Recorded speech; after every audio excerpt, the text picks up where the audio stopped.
அப்போஸ்தலனாகிய பேதுரு எழுதின பொதுவான 2ஆம் நிருபம். 1ஆம் அதிகாரம். நம்முடைய தேவனும் இரட்சகருமாயிருக்கிற இயேசு கிறிஸ்துவினுடைய நீதியால் எங்களைப் போல அருமையான விசுவாசத்தை பெற்றவர்களுக்கு இயேசு கிறிஸ்துவின் ஊழியக்காரனும் அப்போஸ்தலனுமாகிய சீமோன் பேதுரு எழுதுகிறதாவது: தேவனையும் நம்முடைய கர்த்தராகிய இயேசுவையும் அறிகிற அறிவினால் உங்களுக்கு கிருபையும் சமாதானமும் பெருக கடவது. தம்முடைய மகிமையினாலும் காருண்யத்தினாலும் நம்மை அழைத்தவரை அறிகிற அறிவினாலே ஜீவனுக்கும் தேவ பக்திக்கும் வேண்டிய யாவற்றையும் அவருடைய திவ்ய வல்லமையானது நமக்கு தந்தருளினதுமன்றி, இச்சையினால் உலகத்திலுண்டான கேட்டுக்கு தப்பி திவ்ய சுபாவத்துக்கு பங்குள்ளவர்களாகும் பொருட்டு மகா மேன்மையும் அருமையுமான வாக்கு தத்தங்களும் அவைகளினாலே நமக்கு அளிக்கப்பட்டிருக்கிறது. இப்படி இருக்க நீங்கள் அதிக ஜாக்கிரதையுள்ளவர்களாய் உங்கள் விசுவாசத்தோடே தைரியத்தையும், தைரியத்தோடே ஞானத்தையும், ஞானத்தோடே இச்சை அடக்கத்தையும், இச்சை அடக்கத்தோடே பொறுமையையும், பொறுமையோடே தேவ பக்தியையும், தேவ பக்தியோடே சகோதர சிநேகத்தையும், சகோதர சிநேகத்தோடே அன்பையும் கூட்டி வழங்குங்கள். இவைகள் உங்களுக்கு உண்டாயிருந்து பெருகினால் உங்களை நம்முடைய கர்த்தராகிய இயேசு கிறிஸ்துவை அறிகிற அறிவிலே வீணரும் கனியற்றவர்களுமாயிருக்க ஒட்டாது. இவைகள் இல்லாதவன் எவனோ அவன் முன் செய்த பாவங்களற தான் சுத்திகரிக்கப்பட்டதை மறந்து கண் சொருகி போன குருடனாயிருக்கிறான். ஆகையால் சகோதரரே, உங்கள் அழைப்பையும் தெரிந்து கொள்ளுதலையும் உறுதியாக்கும்படி ஜாக்கிரதையாயிருங்கள். இவைகளைச் செய்தால் நீங்கள் ஒரு காலும் இடறி விடுவதில்லை. இவ்விதமாய் நம்முடைய கர்த்தரும் இரட்சகருமாகிய இயேசு கிறிஸ்துவினுடைய நித்திய ராஜ்யத்துக்குட்படும் பிரவேசம் உங்களுக்கு பரிபூரணமாய் அளிக்கப்படும். இது நிமித்தம் இவைகளை நீங்கள் அறிந்தும், நீங்கள் இப்பொழுது அறிந்திருக்கிற சத்தியத்தில் உறுதிப்பட்டிருந்தும் உங்களுக்கு இவைகளை எப்பொழுதும் நினைப்பூட்ட நான் அசதியாகிறேன்.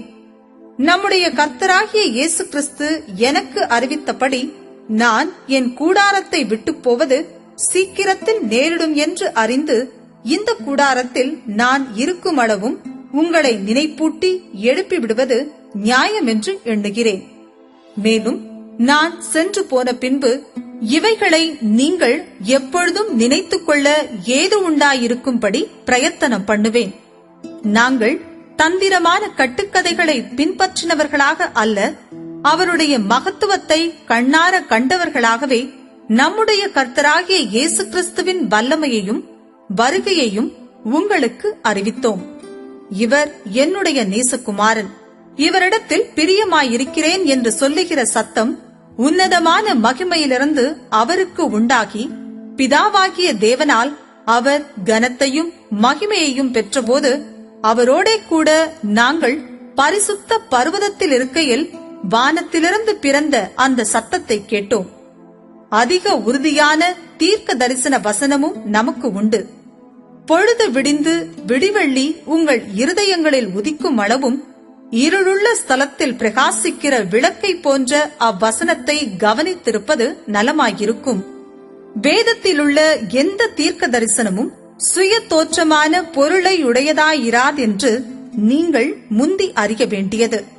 தீர்க்க தரிசனமானது ஒரு காலத்திலும் மனுஷருடைய சித்தத்தினாலே உண்டாகவில்லை. தேவனுடைய பரிசுத்த மனுஷர்கள் பரிசுத்த ஆவியினாலே ஏவப்பட்டு பேசினார்கள். 2ஆம் அதிகாரம். கள்ள தீர்க்கதரிசிகளும் ஜனங்களுக்குள்ளே இருந்தார்கள்.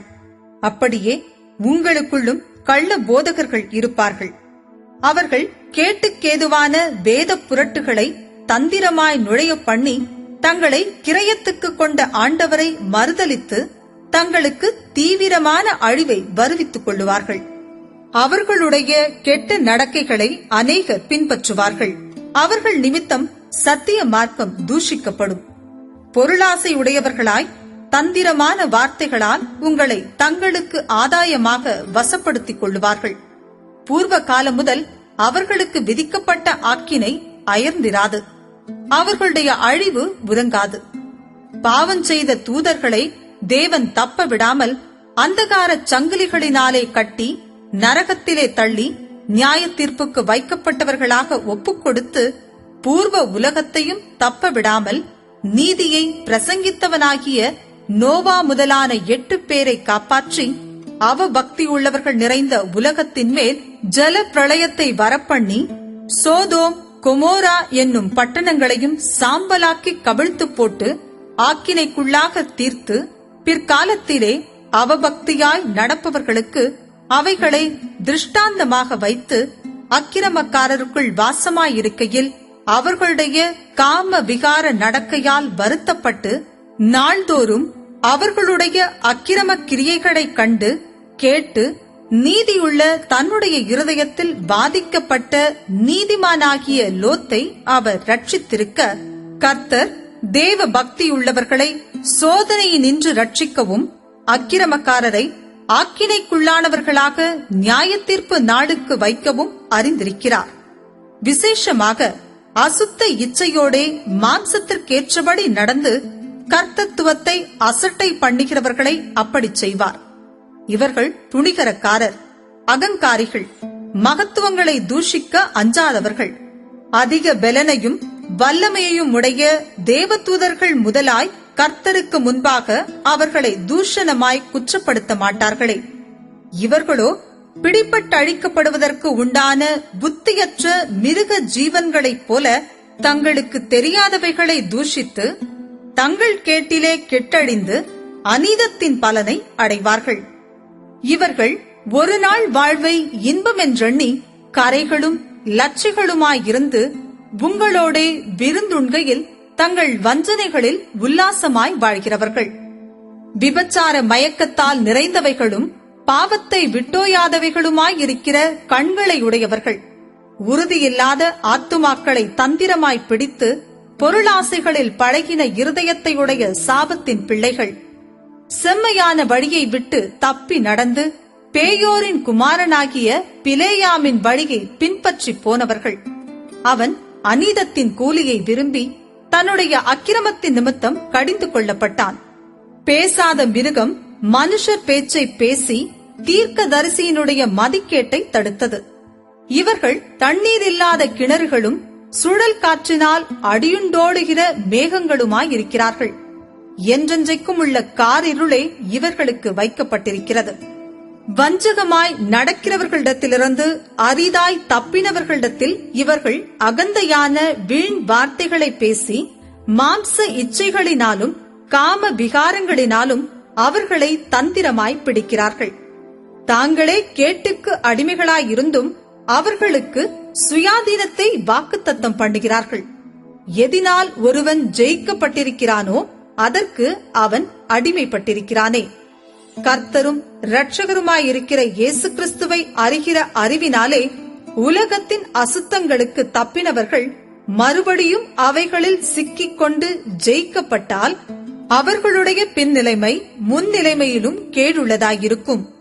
அவர்கள் நீதியின் மார்க்கத்தை அறிந்த பின்பு தங்களுக்கு ஒப்புவிக்கப்பட்ட பரிசுத்த கற்பனையை விட்டு விலகுவதை பார்க்கிலும் அதை அறியாதிருந்தார்களானால் அவர்களுக்கு நலமாயிருக்கும்.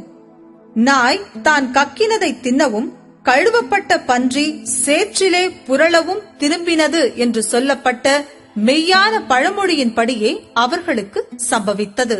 3ஆம் அதிகாரம். பிரியமானவர்களே, இந்த 2ஆம் நிருபத்தை இப்பொழுது உங்களுக்கு எழுதுகிறேன். பரிசுத்த தீர்க்கதரிசிகளால் முன் சொல்லப்பட்ட வார்த்தைகளையும் இரட்சகராயிருக்கிற கர்த்தருடைய அப்போஸ்தலராகிய எங்களுடைய கட்டளைகளையும் நீங்கள் நினைவு கூறும்படி இந்த நிருபங்களினால் உங்கள் உண்மையான மனதை நினைப்பூட்டி எழுப்புகிறேன். முதலாவது, நீங்கள் அறிய வேண்டியது என்னவெனில், கடைசி நாட்களில் பரியாசக்காரர் வந்து தங்கள் சுய இச்சைகளின்படியே நடந்து அவர் வருவார் என்று சொல்லுகிற வாக்குத்தத்தம் எங்கே? பிதாக்கள் நித்திரையடைந்த பின்பு சகலமும் சிருஷ்டிப்பின் தோற்றம் முதல் இருந்த விதமாயிருக்கிறதே என்று சொல்லுவார்கள். பூர்வ காலத்தில் தேவனுடைய வார்த்தையினாலே வானங்களும் ஜலத்தினின்று தோன்றி ஜலத்தினாலே நிலை கொண்டிருக்கிற பூமியும் உண்டாயினவென்பதையும், அப்பொழுது இருந்த உலகம் ஜல பிரளயத்தினாலே அழிந்ததென்பதையும் மனதார அறியாமலிருக்கிறார்கள். இப்பொழுது இருக்கிற வானங்களும் பூமியும் அந்த வார்த்தையினாலேயே அக்கினிக்கு இரையாக வைக்கப்பட்டு தேவ பக்தி இல்லாதவர்கள் நியாயம் தீர்க்கப்பட்டு அழிந்து போகும் நாள் வரைக்கும் காக்கப்பட்டிருக்கிறது. பிரியமானவர்களே, கர்த்தருக்கு ஒரு நாள் 1000 வருஷம் போலவும் 1000 வருஷம் ஒரு நாள் போலவும் இருக்கிறதென்கிற இந்த ஒரு காரியத்தை நீங்கள் அறியாதிருக்க வேண்டாம். தாமதிக்கிறார் என்று சிலர் எண்ணுகிறபடி கர்த்தர் தமது வாக்குத்தத்தத்தை குறித்து தாமதமாயிராமல், ஒருவரும் கெட்டுப் போகாமல் எல்லாரும் மனம் திரும்ப வேண்டும் என்று விரும்பி நம்மேல் நீடிய பொறுமையுள்ளவராயிருக்கிறார். கர்த்தருடைய நாள் இரவிலே திருடன் வருகிற விதமாய் வரும். அப்பொழுது வானங்கள் மடமட என்று அகன்று போம், பூதங்கள் வெந்து உருகிப்போம், பூமியும் அதிலுள்ள கிரியைகளும் எரிந்து அழிந்து போம். இப்படி இவைகளெல்லாம் அழிந்து போகிறதாயிருக்கிறபடியால் நீங்கள் எப்படிப்பட்ட பரிசுத்த நடக்கையும் தேவ பக்தியும் உள்ளவர்களாயிருக்க வேண்டும். தேவனுடைய நாள் சீக்கிரமாய் வரும்படிக்கு மிகுந்த ஆவலோடே காத்திருங்கள். அந்த நாளில் வானங்கள் வெந்து அழிந்து பூதங்கள் எரிந்து உருகிப்போம்.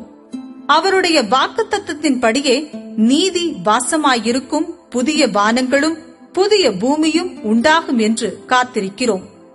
ஆகையால் பிரியமானவர்களே, இவைகள் வர காத்திருக்கிற நீங்கள் கரையற்றவர்களும் பிழையில்லாதவர்களுமாய் சமாதானத்தோடே அவர் சன்னதியில் காணப்படும்படி ஜாக்கிரதையாயிருங்கள்.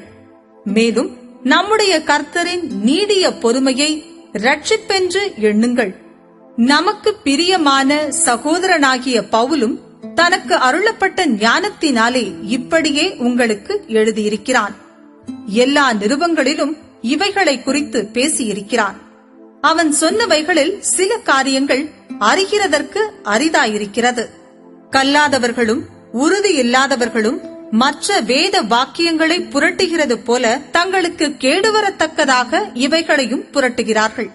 ஆதலால் பிரியமானவர்களே, இவைகளை முன்னமே நீங்கள் அறிந்திருக்கிறபடியால் அக்கிரமக்காரருடைய வஞ்சகத்திலே நீங்கள் இழுப்புண்டு உங்கள் உறுதியிலிருந்து விலகி விழுந்து போகாதபடிக்கு எச்சரிக்கையாயிருந்து நம்முடைய கர்த்தரும் இரட்சகருமாகிய இயேசு கிறிஸ்துவின் கிருபையிலும் அவரை அறிகிற அறிவிலும் வளருங்கள்.